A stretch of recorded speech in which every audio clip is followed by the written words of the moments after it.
The Buddha left many sutras in which is described how the Buddha taught what kinds of methods to different disciples in his time. And some have learned some of these methods, like you can live long time, at least 1,000 years or more, and then you don't have to eat. If you don't have food, you don't have to eat. Or you can fly in the air, and you can see the future, something like that. You can do all that, even without becoming a Buddha yet. You can. And then you can live long. But then, what to do if the whole world is kaput, huh? To practice that kind of method. Later, the Buddha already practiced it. So he had it before he became a Buddha openly and was openly teaching others. The first ones were the 5 brothers that he taught the 4 noble truths. And from then on, it spread out and he taught everybody. But before that, the Buddha already learned those magic powers, like flying in the air, walking even on water, or disappearing, or appearing in front of people from nowhere, and knowing people's minds, hearing from far away, and seeing from far away without that person or that scenery in front of you. You can do all that. But there's a condition for learning this, is that you cannot interfere with anybody else's karma, no matter how small. Even the karma of the worm, you cannot. You just let it all be. Worry only about yourself and your practice. But then it's not that easy. You have to practice in loneliness, in a place where nobody ever comes to see you. It could be forever. It could be for years on end, until you really master the technique, the method. You could stay in your cave or your room. You have to live in the mountains somewhere far away from people, that nobody ever comes to disturb you. And you cannot interfere with any living beings, even trees or plants, karma. Because if you do interfere, then their karma will drag you down. You can't continue practicing upward. But the Buddha practiced before he realized, and he attained Buddhahood again under the Bodhi tree. He practiced all that before. And that's why he ate so little and drank so little also. But he realized all that, and then he chose the middle way. Then he became open and taught people afterward. But then he had become Buddha already, so he couldn't teach people, because he was appointed to be a Buddha for teaching people. And sometimes if you practice to live long, you have to sleep, meditate for long, long hours, or many long days, many long weeks, many long months, or many long years. You can't get out of your room or your cave. Mostly they live in the wilderness. They might find just a simple cave or something. And you can't eat anything, you can't drink anything. You can't see anybody, can't do anything for anybody at all. Just stay in the cave or in your private area. Sleep, meaning meditating and contemplating, or just be in a trance forever like that. And it's very lonely, very difficult to bear, very lonely. You can't have radio, you can't have telephone, you can't have television. You can't read anything except whatever teaching the master gave to you. Like maybe some sutras from the Buddhas or from the Tao Te Ching, or whatever suitable sutra the master gave you. You just have to read that only, and nothing else. You have nothing, completely nothing. You'll be in hibernation for days, weeks, months, or years on end. And then if you're sincere, and you can bear all that, then you can live long, many 100 years, 1,000 years, or many 1,000 years even. But you can't do anything much for this world except giving them some of your blessings would come out to someone who has affinity with you, or you wanted to teach them something, to pass down the practicing spiritual tradition in your lineage. But not a lot. You can't do anything to interfere in this world at all, not even for an ant. Like if an ant is dying or drowning, you can't even extend your hand and lift him up onto the dry land. If a bird person is injured, you don't take him or her back home and put medicine on him or her. You leave everything be, the way the universe has arranged or appointed that way. So it's not like you want to practice anything, you find the master and you can have it. No, sometimes you find the master and the master doesn't want you. It's difficult to recognize who's a master anyway. Even if you go outside and see some real saints, yeah? Like Lao Tzu, if he lives forever and he just look like ordinary people, how would you recognize Lao Tzu? Huh? How? They have also magical power. They could even change their appearance anytime to make them look like a girl or a boy or just an old person, normal, walking with stick, anything like that. So you can never recognize who is who. And even if the Buddha comes back down here, how would you recognize him? If he comes down and begins teaching, let's say he didn't have to go through the birth. He just came direct from Tusita heaven, came down and sat in Times Square of New York. He doesn't need a house. Of course, Buddha now is a real Buddha from heaven. And he came to New York's Times Square and started preaching. And people ask him, who are you to preach like that? Even so wise and so moral and not asking anything in return. How do you do that? Who are you? If he says he's a Buddha, oh, it's lucky if he won't be cuffed by the police and brought to jail, don't you think? Yeah. Or room him out, even kick him out of there. Nobody would believe him if he sit there and say he's a Buddha. Nobody. To teach this word is harder than climbing Mount Sumeru or the Himalaya Everest without any equipment even. To climb the Himalayas, to climb Everest or Mount Kailas without any instruments, without warm clothes or food, is even easier than to teach the people in this world.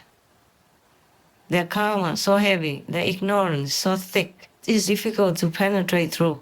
I'm so happy, so lucky to have so many disciples who have so much attainment and so much belief in the truth and the teaching.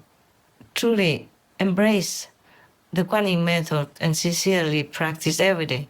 It's not only good for themselves or their next generations, but good for the world, for everyone around them, wherever they go. They bring blessing, happiness to others.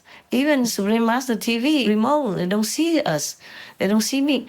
Its blessing has no end. You have all the experiences. You know that.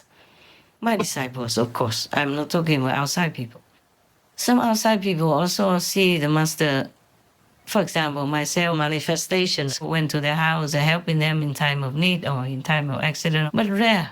Because nowadays, the end times, most people are more deaf, more blind, more dumb than ever before. Even in the Buddha's time, we didn't have a lot of pollution. People's minds were still pure and simple. They ate simple food. They were not poisoned by any bad teaching or any false masters. Oh, there was Devadatta, of course. But even then, when the Buddha wanted to speak and explain the real truth, many thousands of monks walked out on him and didn't want to listen because they thought they knew everything already and the Buddha was faking. Oh my God, what for the Buddha would have wanted that? He was a king. He was a future king. He was a prince. He could have anything else he wanted, have any wives he wanted. He didn't have to go and humble himself to be a beggar like that. And what for he had to teach all these ignoramuses? For what? What could they give him? As monks already, what could they give him? The monks are supposed to have no house, no money, nothing. So after they all walked out, the Buddha said to some of his followers, the faithful left behind, oh good, now all the rotten seeds have gone. We can do our real things here. Something like that. I don't remember the exact words, but something like that. Meaning the Buddha wasn't sad that all these thousands of monks walked out on his lecture, but he was kind of happy. He knew it had to happen because these people, they were too heavy, too thick. No IQ, no reason, no logic, no enlightenment. A little bit, nothing.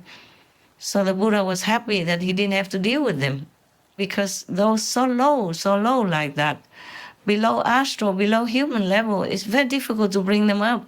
I know that myself from self-experience. Oh my God, they just give you no end of trouble.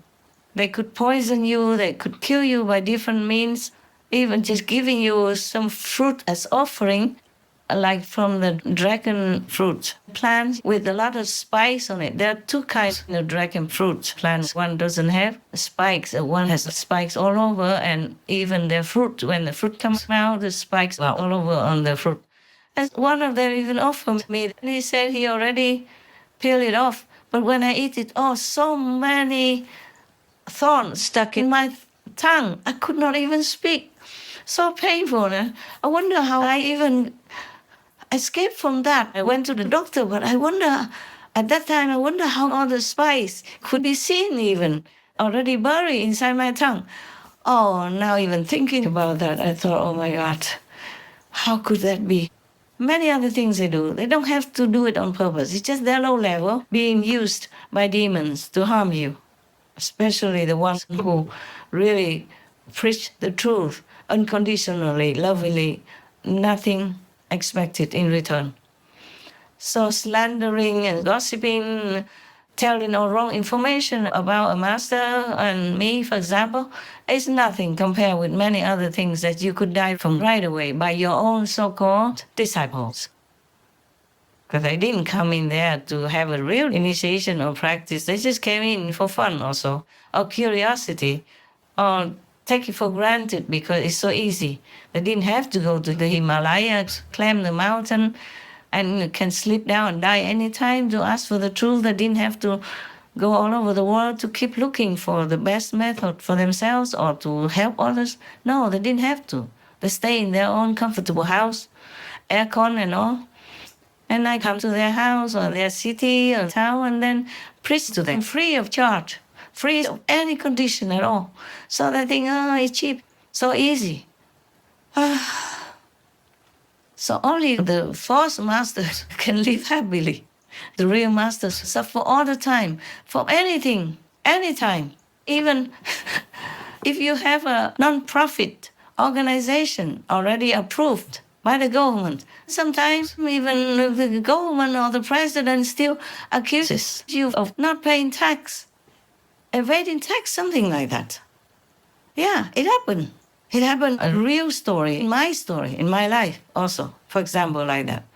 And even if you take care of yourself, you make business, you have your money, and you put money in the bank, when you want to take money out, they can turn away from you, against you, and say that some of your money comes from Singapore, and they don't allow you because Singapore is a Muslim country. I know you don't believe that. But in the name of God, I tell you all the truth, nothing but the truth. What for I tell you all that? I would never know that it could happen if it didn't happen. I would not imagine in my younger time, in my more innocent time and more trusting time, I could never imagine such thing happening to me. Oh, many, many more, many, many more.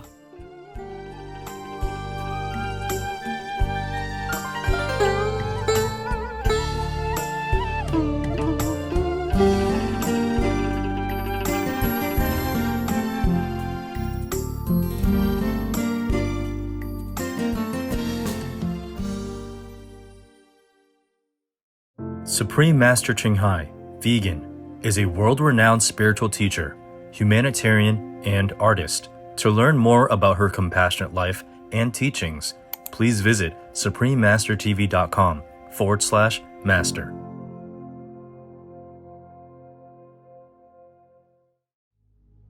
The greatness of a nation and its moral progress can be judged by the way its animals are treated. Mahatma Gandhi Ji, vegetarian.